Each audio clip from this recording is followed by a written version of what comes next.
How's it going, you guys? So in this video I want to talk about metabolic flexibility. So what is metabolic flexibility? So metabolic flexibility is basically where your body has created adaptations that makes it very efficient at burning fat as fuel for exercise and for everyday living, but also you maintain efficiency and sensitivity to carbohydrate burning as fuel and insulin. And so what would that look like exactly? Well, so you would be able to go, let's say a month where or a week where you're eating, tubers, fruits, and maybe some quinoa and wild rice and stuff like that in your diet. You can eat anywhere from 50 to 150, and if you're an athlete like me, 200 to 250 grams of carbs a day. You can do that for a whole month, but then for whatever reason, you decide I'm just not, you go through the next, like one day you just don't eat for like 24 hours and you go on a fast and you realize you still have energy and you go and you can exercise while you're doing that fast. And you don't feel hungry, and you don't feel a dip in energy too much. So you're able to go like just out of nowhere from eating carbs to just fasting for 16, 18 to 24 hours at a time. And you're able to exercise and things. And I actually found this by accident because I've been doing keto and carnivore since like November, December of 2018. It's been 2 years now exactly. And I've done carb experiments, just rarely, but I have done carb experiments. I've done a couple days of carb experiment to see if it would help. I tried a targeted ketosis approach at one point. I tried like a whole week of carbs. I think I did like 2 weeks of carbs at the most at one point, at 2 or 3 points actually. And found certain types of carbs definitely made me feel like shit, and others didn't really give me the kind of performance boost in my, 5 days a week MMA and powerlifting training routine that I've been doing since I started. Didn't give me the performance boost I was expecting. But I noticed I was able to go right back into ketosis almost immediately, which was interesting. And just recently, I did.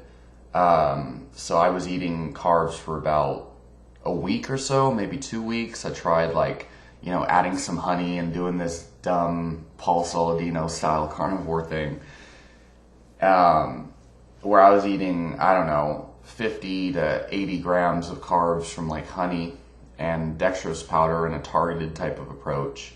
And then I was able to immediately just go into a 24-hour fast. And I've had periods of time where I would do a week where I was eating 200 grams of carbs from white rice, from jasmine rice, every day. And then I was able to do, I think I did like a 2-day fast, where the first day I didn't eat anything. The second day I was just eating fat. I just had like some beef suet and some pork suet.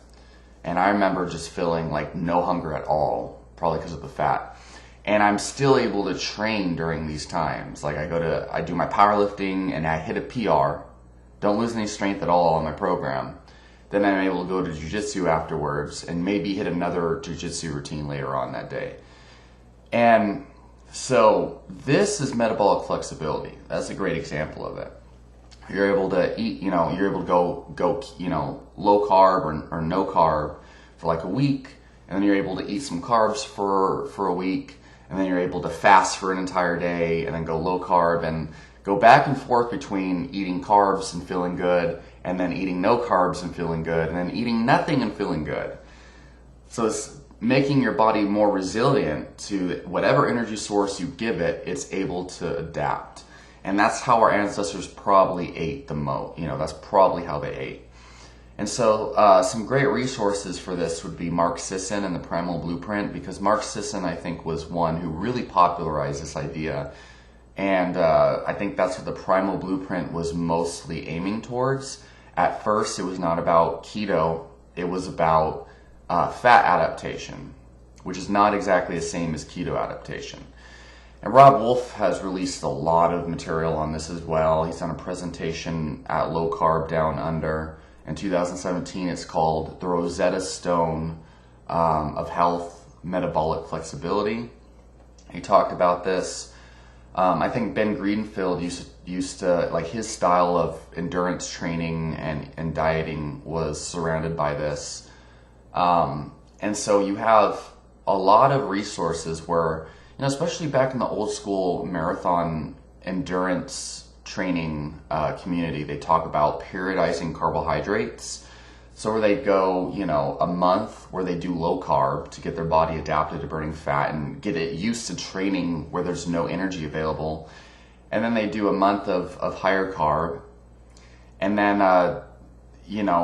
another way of doing this would be training low, competing high, where you would train on a low carb diet most of the time, and then right before competition you raise up the carbohydrate availability, and your body kind of like hypercompensates, where the carbs don't just give your body energy like a normal boost of energy. Now your body is so sensitive that it soaks up all those carbohydrates and kind of gives like a double the performance benefit. And this might sound like bro science, but this is actually a very commonly used approach for a long period of time that's been used in endurance athletes for a very long time. And also I think a lot of MMA athletes use this on the down low.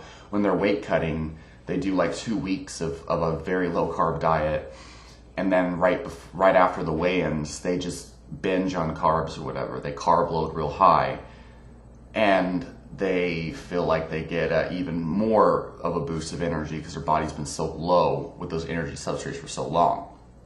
And so, and there's another way too, where you could periodize your carbs to your training throughout the week. So instead of monthly periodization, where you do a month of low carb and a month of high carb, you would actually do, and Rob Wolf does this, he mentioned it in some of his eating blogs in the past, where, let's say, on days you don't train, you don't eat carbs. On days you train light, you eat a little bit of carbs, maybe no carbs still.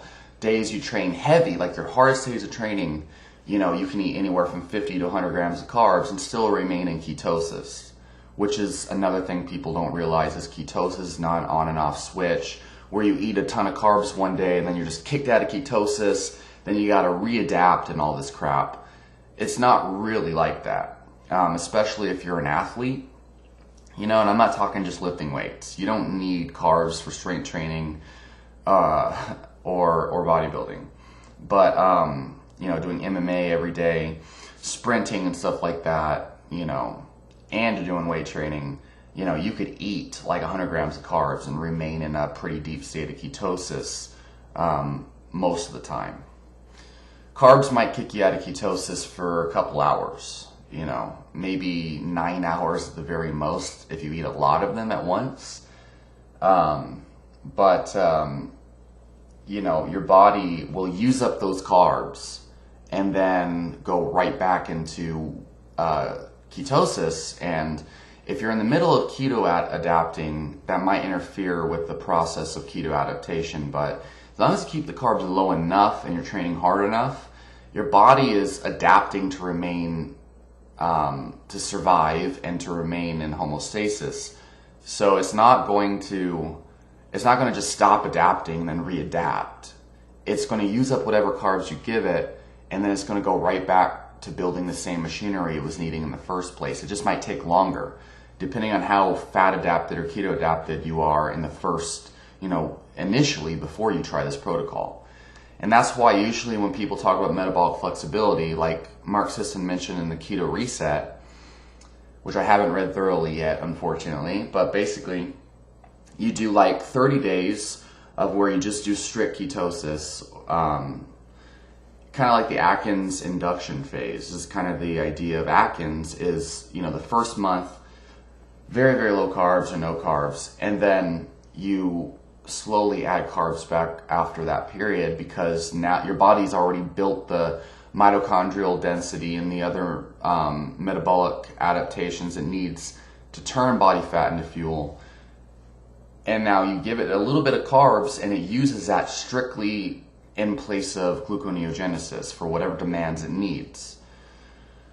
And so there's a lot of different methods that you can use to create metabolic flexibility. So obviously, the more vigorously and frequently you exercise, the more of a demand there is for energy, which means that whatever you give your body, it's going to try to create energy from that. It's going to try to burn that energy. So that's going to allow you to burn more glucose and remain relatively fat adapted. So vigorous exercise helps. Caffeine can help, but then you have to have like intermittent fasting seems to produce that adaptation, because you're fat adapted when you can go 18 to 24 hours without food and not feel hungry and still be able to train. The key way to know if you're fat adapted is if you're able to go 18 hours without food and you're able to train during that time, and you don't feel like that low blood sugar feeling, that hypoglycemic feeling. That's how you know you're fat adapted. And a lot of times people feel like crap on fast because they just need salt. So anything that can help improve that aspect, and that's a key to know if you want to know if you're fat adapted or not.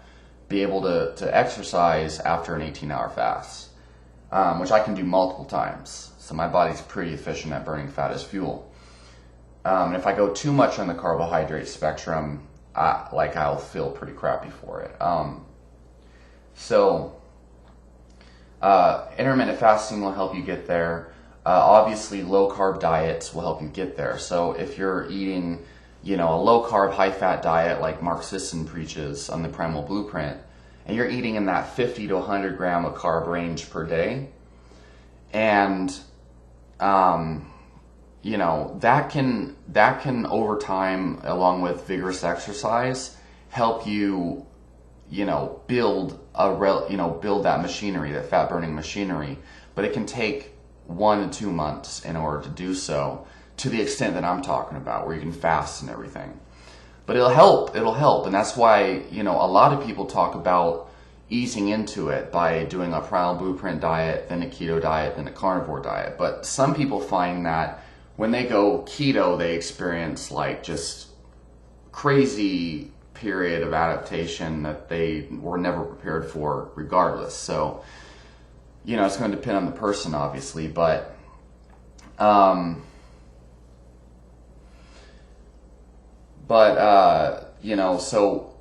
low carb diet will help, vigorous exercise will help, fasting will help. But a big thing here, and the best way to build metabolic flexibility, in my opinion, the way that I would do it if I were you, would be you start by fasting for 3 days. Well, no, not fasting for 3 days. Fat fasting for 3 days. So for 3 days, you consume bulletproof coffee. Preferably, you use whole coconut oil and not MCT oil, because whole coconut oil, I think, has it still allows your body to break down your own body fat for fuel rather than using straight up ketone blast injection, right? Like brain octane will do. But so basically giving your body some fat and just eating fat and no protein at all for 3 days, which will be hell for you, but it will really help speed up this process. 3 days fat fast. And at the very high end, 60 grams of protein during that time. From like egg yolks or something, which would be amazing, or just eggs. And then after that 3 days, you do a keto diet for 4 weeks. Okay? Then after that 4 weeks, you can add berries and maybe some sweet potatoes. And then you can start to eat a Primal Blueprint diet. And if you're a vigorous athlete, you can eat about 150 to 200 grams of carbs a day on your hardest training days. But then on your lower training days, keep that carb intake under 100 grams or lower. And if you're not an athlete, keeping your carb intake under 100 grams a day. And fasting every now and then. and you should be able to maintain metabolic flexibility. So now this is not a heavily studied topic in the scientific literature, but just like all aspects of nutrition science, you could find quite a lot of evidence rather than proof to back this up. But all you got to do is look towards the people that are pioneering it. And I know a lot of my subscribers have told me that, going full-blown keto after a while, they have problems and this and that, because really they're not keto adapted yet. And they really just aren't doing it properly, in my opinion. But, they're having sleep problems, they're having all these other problems. And so maybe this is a better approach for you, is metabolic flexibility. So what are some of the benefits of metabolic flexibility and this type of approach anyway? Especially eating like a Primal Blueprint diet and doing fasting and whatnot. So you can reverse diabetes and still eat carbs on this diet. That's why I usually recommend the new Atkins for New You with Jeff Follock, Stephen Finney, and Eric Westman to most of my clients. Because that protocol, it starts off in a low carb, under 20 grams a day, 2-week phase, and then you add carbs 5 grams at a time. And so you're able to become fat adapted and lose weight and reverse your markers of diabetes and metabolic syndrome, low blood pressure, lower your blood pressure and everything. But then you're able to add carbs back slowly over time. And what you find is you can reverse diabetes and then still eat carbs every now and then and maintain that health. And so I would call that reversal. Compare that to the people who think they have to eat keto for the rest of their life in order to keep their diabetes under control. And if you have like a life-threatening condition, maybe. But if you just have type 2 diabetes and you've kept it under control with low-carb eating for a while, usually people find that they can add carbs slowly over time as long as they're of the healthy variety. Because really it's the refined foods that are poison. People think, in order for me to be reversed on my diabetes, I got to be able to eat all the same food I was able to eat, like the cakes and stuff, and not experience a remission of symptoms. That's what I think is curing diabetes. And it's like, no, you don't just eat antifreeze and then be fine. Like, you can't just smoke meth and be fine. Like, poison and drugs are poison and drugs, okay? Like, there's no cure to that. Like, people aren't thinking right about diseases. But anyway, point here is you can have your cake and eat it too. Reverse the diabetes and metabolic syndrome and all these other things and be healthy and still eat carbs if you do this properly. Now, keep in mind, depending on how bad your problems are, you're going to need a different approach. Everyone's going to need a different approach. It's highly individualized. Your carb tolerance. It might take you a year, it might take you 2 years on a lower carb, super low carb diet in order to gain enough health and metabolic flexibility to be able to consume the 100-gram limit. But a lot of people have reversed their diabetes on 100 grams a day, eating regular paleo or Primal Blueprint style. So either way, it's rare that people need to, but it happens though. It happens. So, so reversal of metabolic syndrome and these diseases is one main benefit, but the biggest benefit is being free from food, being able to eat, mostly whatever you want, as long as you understand principles of fasting and low carb the rest of the week. Because for me, I notice on Thanksgiving, if I wanted to, I could eat a pie and all this other crap. I'll probably feel like crap the next day. But then if I go back to low carb and everything and get back on my training routine, I feel just like I was when I was, 14 or whatever. I feel better than I was when I was 14 because I'm able to still eat carbs and stuff and not pay the price for it. So that is exactly what metabolic flexibility is about. But other than that, if you're a performance athlete, you're able to do, let's say, jiu-jitsu, right? Everyone else, they gas out after 4 rounds because they got that limited carb tank, that's like 4,000 calories in reserve. But they're not adapted to using the 70,000 calories of fat as fuel yet. And so for me, I'm the guy who might have had, 2 pounds of sweet potatoes the day before, but now I'm coming in there at 11 a.m. I'm fasted, and I'm able to go those 4 rounds, no problem. And then join the Muay Thai class afterwards and do another, 8 rounds of sparring and heavy bag, and then do more heavy bag work. And I'm able to work out for these prolonged periods of time because my body's not limited by just the 2 pounds of sweet potatoes I ate the day before. That's only fueling the very high impact of my exercise. But I'm being fueled by that, the sweet potatoes, and I'm being fueled by my body fat, which is infinite. And I'm only going to feel like crap once I, run out of mental energy, really. Or need electrolytes or something like that.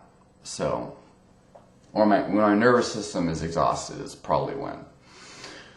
So, that's the idea of low carb, high fat, metabolic flexibility. So there's a huge difference between paleo eating or Primal Blueprint eating and keto eating, and this is really where the two, crossroads, and they can become super, badass. So, I think Ben Greenfield's first book, The Low Carb Athlete, might be a good resource for athletes who are wanting to look at this. I think Mark Sisson's work is the best for everyone who's interested in this, because his book, his newest book, the Primal Blueprint, the new Primal Blueprint from 2019 is the one you want. Not the older one from like 2009 or whatever. And not the re-release in 2017, the hardcover book. But that one's okay. That one's not bad. I like that one too. But the paperback version of the newest book from 2019 is the one that talks about all of this. As a very, as a beginner's resource, you should probably look into that. And then also, after you read the Primal Blueprint from 2019, read the Primal Reset diet, or the Keto Reset diet, which goes into further detail on this. And then you can also read Primal Endurance. Even if you're not an endurance athlete, it does kind of talk a lot about how to train to burn fat, the Maffetone method. And it talks more in detail about how to apply these principles to athletics, even though it's more endurance training, but still. So yeah, so that's pretty much the extent of all of this. Check out the presentation by Rob Wolf. It's called Metabolic Flexibility, the Rosetta Stone of Health. It's on the Low Carb Down Under YouTube channel from 2017. And just look into it, research it more. I'll be posting a lot more about this too, because that's the miraculous thing that I've noticed after being on low carb for so long and being mostly keto for so long and doing fasting and everything. The first 3 or 4 months I was strict keto, and I only did like ate carbs like once, which was around Christmas time. Not Christmas time, it was New Year's for like 3 days, and I went right back to it. And, I found, especially 2 months after ketosis, that after strict ketosis, two months, that I'm able to just work out 3 times a day while I'm fasted. And if I drink bulletproof coffee and nothing but bulletproof coffee through the day, that I can just work out and I'm not affected at all. In fact, I feel way better just drinking nothing but bulletproof coffee throughout the day because of the brain octane oil. And then if you add some protein powder to it and some butter and coconut oil, and you're on a roll. And it's like, 60 grams of fat, 20 grams of protein per bulletproof coffee. And I've never felt better on carbs, right? And I'm able to do that indefinitely, really, and experience nothing but performance benefits, which is pretty insane. So, and And if you're interested in some of the anabolic adaptations that a lot of these fat-adapted methods will give you, check out The Art and Science of Low Carb Performance by Stephen Phinney and Jeff Volek. That's one of my favorite books. I read it on a regular basis. It has, BCAA sparing and recycling benefits. It also spares protein while also upregulating leucine in the blood, which upregulates protein synthesis to a greater extent.